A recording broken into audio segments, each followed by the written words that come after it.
बिस्मिल्लाहिर्रहमानिर्रहीम। अस्सलाम वालेकुम। आज इस वीडियो में हम बात करेंगे uses of conductor and non conductor.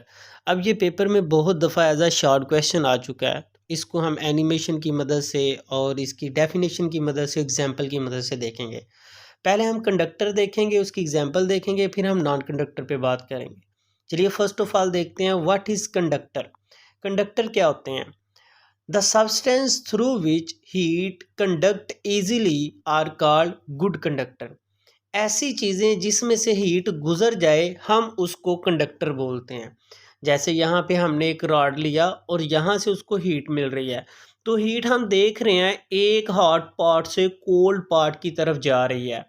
यह हम अपनी पिछली वीडियो में देख चुके हैं कि हीट हमेशा गर्म से ठंडे की तरफ जाती है। यहाँ हमने ये देखना है कि हीट इसमें ट्रैवल कर रही है। अगर हीट किसी चीज़ में मूव करती है तो हम इसे बोलते हैं कंडक्टर। अगर किसी में हीट मूव करती है तो वो हीट का कंडक्टर होता है। अगर किसी में करंट मूव करती है तो हम उसे इलेक्ट्रिक कंडक्टर बोलते हैं। तो यहाँ पे जो हमारे पास हीट मूव कर रही है हम इसे बोलेंगे ये हमारे पास क्या है, कंडक्टर है। अब यहाँ पे देखते हैं कंडक्टर के यूजेस कौन कौन से हैं। कंडक्टर एक कुकर जो है ये भी एक कंडक्टर है। जब आप इसे चूल्हे के ऊपर रखते हो तो नीचे से हीट ये लेता है और आपके खाने को कुक करता है। उसके बाद देखिए कुकिंग प्लेट, इनके साथ भी कुछ इसी तरह का सेम काम होता है। ये हीट अपने अंदर से गुजरने देते हैं। उसके बाद हम देखते हैं बॉयलर। बॉयलर पानी गर्म करने के लिए इस्तेमाल होता है, तो डेफिनेटली ये हीट को अपने अंदर से गुजरने देता है, तभी तो पानी गर्म होता है। उसके बाद रेडिएटर की बात करते हैं। रेडिएटर एक ऐसी डिवाइस है जो क्या करती है, फॉर एग्जांपल गर्म पानी है तो उसमें से अगर हम उस पर ऊपर रेडिएटर लगाएंगे तो वो उस गर्म पानी में से हीट निकाल के देगा। तो मतलब ये भी हीट को अपने अंदर से गुजार सकता है और हीट इसमें से गुजर सकती है, जज़ब कर सकता है ये हीट को। उसके बाद हम देखते हैं कंडेंसर। तो कंडेंसर जो होते हैं ये बेसिकली एक कैपेसिटर भी होते हैं। ये भी इलेक्ट्रिक जो चार्ज है उसके ऊपर काम करते हैं और हीट के ऊपर भी ये काम करते हैं। नेक्स्ट हम देखते हैं रेफ्रिजरेटर। तो जो हमारी फ्रिज वगैरह है ये भी एक कंडक्टर की तरह काम करते हैं। अब हम बात करते हैं कि हमारे पास नॉन कंडक्टर कौन से है। अब देखिए कंडक्टर तो वो हुए जिसमें से हीट गुजर गई है, वो कंडक्टर है, और जिसमें से हीट नहीं गुजरेगी फिर वो नॉन कंडक्टर हुआ। The substance through which heat does not conduct easily are called bad conductor. अब नॉन कंडक्टर कहे, बैड कंडक्टर कहे या इंसुलेटर कहे, तीनों का मतलब एक ही है। यहाँ पे अगर हम देखें ये सॉस पैन को तो हीट इसमें से इजीली गुजर जाएगी क्योंकि ये मेटल का है, तो इतना हिस्सा तो इसका हो गया फिर कंडक्टर।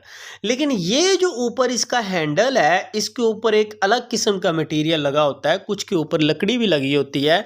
तो हीट क्या करती है, इसमें से ट्रांसफ़र ईजीली नहीं हो सकती। मैं ऐसा नहीं कहता कि बिल्कुल ही नहीं हो रही, ईजीली ट्रांसफ़र नहीं होती, टाइम लगता है इसको हीट को इसमें मूव करने को। इसलिए ये पार्ट हमारा कहलाएगा नॉन कंडक्टर, इंसुलेटर या बैड कंडक्टर। अब देखते हैं बैड कंडक्टर कहाँ कहाँ इस्तेमाल होते हैं। तो बैड कंडक्टर जो हैं वो हमारे पास hot water tank are insulated by plastic और फोम लैगिंग।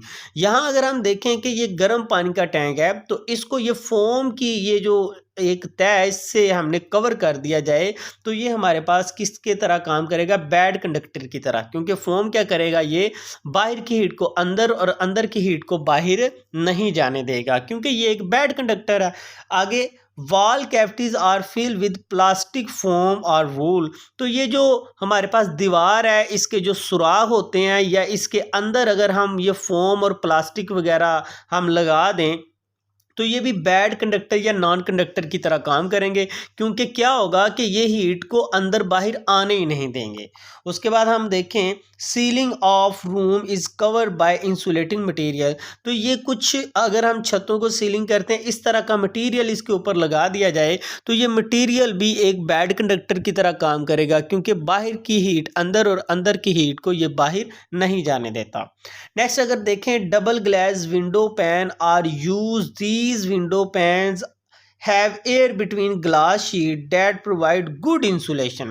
कुछ खिड़कियां इस तरह की डबल शीशे वाली आपने देखी होंगी और इनके अंदर एक मटेरियल भरा होता है। वो मटेरियल हम यहाँ पे अगर हवा कंसीडर करें तो अब क्या होगा कि बाहर की हीट अंदर और अंदर की हीट बाहर नहीं जा पाएगी। तो ये भी हमारे पास एक गुड बैड कंडक्टर हो गया। तो होप सो आपको कंडक्टर और बैड कंडक्टर की एग्जाम्पल भी समझ आई होंगी और ये कंडक्टर और बैड कंडक्टर क्या होते हैं ये अच्छे से समझ आए होंगे। और ये पेपर में अक्सर इसमें से शॉर्ट क्वेश्चन भी आ जाता है, अक्सर इस साल भी आया है। तो होप सो आपको वीडियो की अच्छे से समझ आई होगी। फिर भी अगर आपका कोई क्वेश्चन है तो आप कमेंट सेक्शन में कमेंट करके पूछ सकते हैं। मिलते हैं नेक्स्ट वीडियो में, तब तक अल्लाह हाफिज़।